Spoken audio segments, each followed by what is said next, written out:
राधे राधे जी। इस समय आप सभी जगन्नाथ मंदिर में हैं और जगन्नाथ मंदिर 550 वर्ष प्राचीन मंदिर है, जो जगन्नाथपुरी से प्रथम विग्रह नवकलेवर का जो आया था भक्त हरिदास जी लेके आए थे, वो विग्रह यहाँ पे स्थापित है। और आज मंदिर में रथ यात्रा महोत्सव मनाया जाएगा, जिसमें चारों विग्रह गर्भगृह से बाहर आके सभी श्रद्धालुओं को दर्शन देंगे और जो भी भक्त प्रेम भाव से जगन्नाथ जी के रथ को स्पर्श करेगा और धक्का लगाएगा वो समस्त पापों से मुक्त होगा, ऐसा स्कंद पुराण में लिखा हुआ है।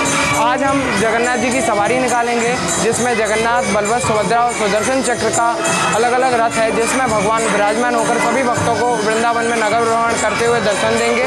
और भगवान का 56 भोग लगाया जाता है, क्योंकि भगवान 14 जून को स्नान यात्रा के कारण अधिक स्नान के कारण बीमार पड़ गए थे, तो उनका अनुसार समय चल रहा था, जिसमें भगवान को सूखा प्रसाद भोग लगाया जाता है, जिसमें न ही मिर्च मसाले का भोग दिया जाता है। और आज जब भगवान स्वस्थ हो गए हैं तो उनको 56 प्रकार के व्यंजनों का भोग लगाया जा रहा है, जो कि 56 भोग आप सभी के सामने है। और आप जगन्नाथ जी के दर्शन करिए।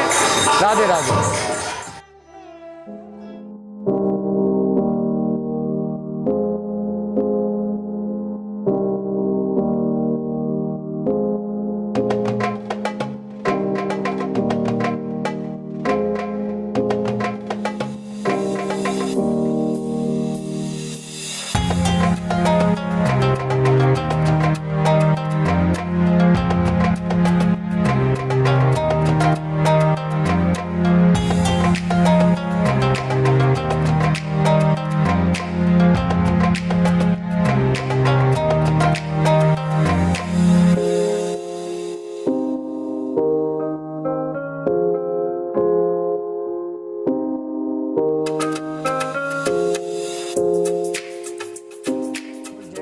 भगवान की जय। में इंद्रद्युम्न नाम के राजा थे। और राजा ने अपने सभी ब्राह्मण पुरोहितों को बुलाया और कहा ऐसी जगह बताओ, ऐसा ठाकुर जिस क्षेत्र में जहाँ दर्शन करने से, जिस ठाकुर के दर्शन करने से प्रेम में विह्वल हो जाएं। तो सभी ब्राह्मणों को, पुरोहितों को सब जगह भेज दिया। घूमते घूमते वहाँ एक विद्याधर पुरोहित था उनका, घूमते घूमते नीलांचल से पूरी क्षेत्र, जगन्नाथ श्री क्षेत्र जिसको बोलते हैं, वहाँ नील माधव के यहाँ पे आ गया। वहाँ के आदिवासियों को, जो उनके राजा थे, वो विश्व बसु थे, उनके यहाँ पे रुका। तो विश्व बसु क्या करता, प्रभात काल में सुबह 3-4 बजे जाग के इसके बाद ठाकुर जी की सेवा करने जाता।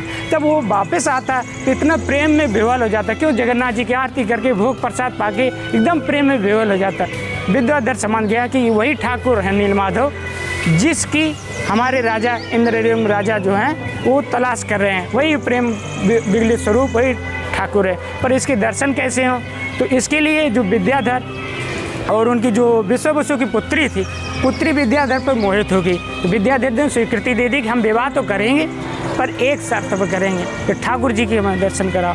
तो विवाह कर लिया। तो उसने कहा ये जो हमारे पिता और हमारे कुल देवता हैं, तो हमारे पिता की स्वीकृति लेनी पड़ेगी। तो उसने तो अपने पिता से ये बात रखी कि आपकी जामाता बन गए विवाह के बाद में, तो आप कुल देवता के आपके बाद में यही सेवा करेंगे। तो इनकी इच्छा है कि इन कुल देवता के नील माधव के दर्शन करने की इच्छा है। तो उन्होंने ठीक है, अगर इनकी नील माधव के दर्शन करने की इच्छा है, पर एक शर्त पे दर्शन कराएंगे, इनको आँख में पट्टी बांध के जाना पड़ेगा। विद्याधर ने कहा ये मुझे स्वीकार है। तो ठीक है, विद्याधर ने आँख में पट्टी बांध ली।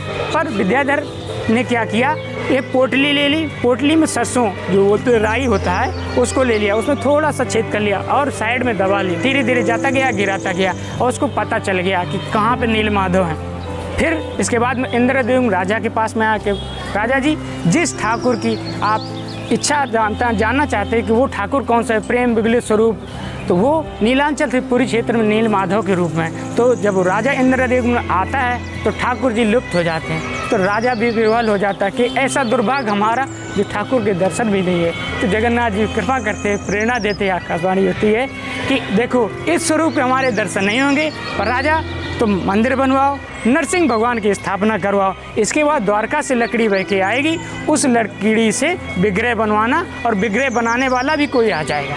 इसलिए जो देवताओं के शिल्पकार हैं विश्वकर्मा, वो फिर लकड़ी बह के आती है, ठाकुर जी की प्रेरणा से उसको स्वप्न दिया जाता है। तो लकड़ी के बनाने के लिए विश्वकर्मा देवताओं के शिल्पकार आ जाते हैं। शिल्पकार वो स्वीकृति करते हैं हम विग्रह बनाएंगे, पर एक शर्त बनाएंगे कि हम एक कक्ष में बंद हो जाएंगे और विग्रह बनाते रहेंगे, आप लोग कोई भी डिस्टर्ब नहीं करोगे। तो दरवाजा 21 दिन का समय लगेगा और उसमें बीच में कोई हमें डिस्टर्ब नहीं करे और धीरे धीरे हम बनाते रहेंगे। तो 7-8 दिन होने के बाद में खुटपट आवाज़ बिल्कुल आना बंद हो गया। तो राजा को लगा और कि कहीं कुछ अनुचित ऐसे विचार आया, तो उन्होंने क्या किया, दरवाज़ा खोल दिया। तो दरवाज़ा खोलते हैं तो देखते हैं जगन्नाथ जी के हाथ और पैर इस तरीके में, जो जगन्नाथ जी का स्वरूप है इस तरीके रखा हुआ है, और वो जो बनाने वाले विश्वकर्मा थे अंतर्ध्यान हो जाते हैं और इसी स्वरूप को, जगन्नाथ जी के स्वरूप को राजा विराजमान कराते हैं, जो कि नीलांचल से पूरी क्षेत्र में नील माधव के रूप में जगन्नाथ भगवान और बलदेव बड़े भाई उनके और सुभद्रा बहन सुदर्शन चक्र के रूप में हम लोग दर्शन करते हैं और अपने जीवन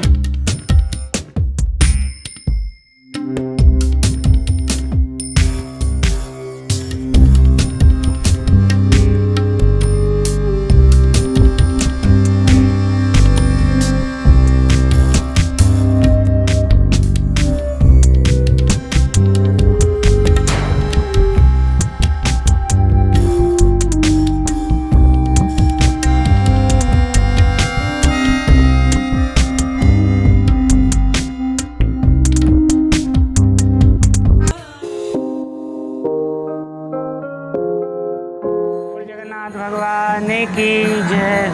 जो आप जगन्नाथ जी के दर्शन कर रहे हैं, ये भगवान श्री कृष्ण जो कि जगन्नाथ जी, ये उनके बड़े भैया बलराव जी, ये बहन सुभद्रा जी और सुदर्शन चक्र। ये जो विग्रह हैं आप जो वृंदावन श्रीधाम वृंदावन में दर्शन कर रहे हैं, ये पुरी से ही आए हुए जगन्नाथ जी हैं। 500 वर्ष पहले की बात है। हरदास जी भक्त थे। एक हरदास जी भक्त थे जो बांके बिहारी जी को निधिवन में प्रकट किया।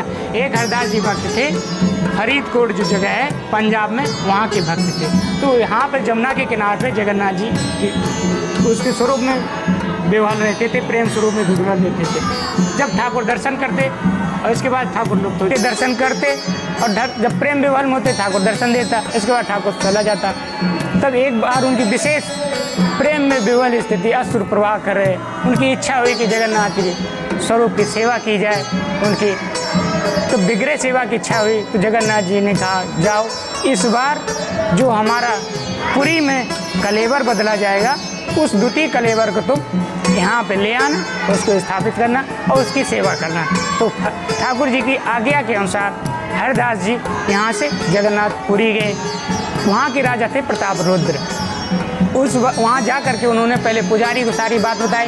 पुजारी ने कहा कि आप राजा जी से कहिए, राजा जी की जो आज्ञा होगी तो जब कलेवर बदला जाएगा तो कलेवर तुम्हें प्रदान कर दिया जाएगा। तो फिर प्रताप रुद्र राजा के पास में जा कर के हरदास जी ने सारी बात बताई कि ठाकुर जी ने हमें इस तरीके से प्रेरणा दी। प्रताप रुद्र राजा ने साफ मना कर दिया कि मुझे कोई भी प्रेरणा नहीं दी है जगन्नाथ जी, इसलिए हमारी प्रथा है जब कलेवर बदलते हैं, जगन्नाथ जी का कलेवर बदला जाता है तो एक ब्रह्म तत्व द्वितीय कलेवर में स्थापित करते हैं तो उसको कलेवर बदलना कहते हैं। तो उन्होंने कहा कि जब कलेवर बदला जाता है तो हम समुद्र में प्रवाह करते हैं, वो हमारी प्रथा है, इसको हम नहीं तोड़ेंगे। हरदास जी चुप हो गए और आ करके ठाकुर के प्रेम में विह्वल होकर आंसू प्रवाह करते समुद्र किनारे पर वही स्वरूप का ध्यान करते जो वृंदावन में उनको दर्शन दिया। रात्रि के समय राजा जब शयन कक्ष में जाता है, शयन करता है राजा, तो ठाकुर प्रकट होता है और प्रकट होकर जगन्नाथ जी क्रोध दिखाते हैं। कहते जो भक्त अक्षरशः जो आज्ञा कर रहा है उसके अनुसार उसकी आज्ञा का पालन करिए और हमारे इस बार जो कलेवर बदला जाएगा उस द्वितीय कलेवर को धूमधाम से श्रीधाम वृंदावन में पहुँचाने व्यवस्था करो। तब हरदास जी के साथ में ये जगन्नाथ जी, बलदेव और सुभद्रा, सुदर्शन चक्र, चारों विग्रह प्रताप रुद्र राजा ने वहाँ से व्यवस्था की और हरदास जी इनको धूमधाम के श्रीधाम वृंदावन में लेके आए। तो ये जगन्नाथ जी पुरी से ही 500 वर्ष पहले आए हैं। जय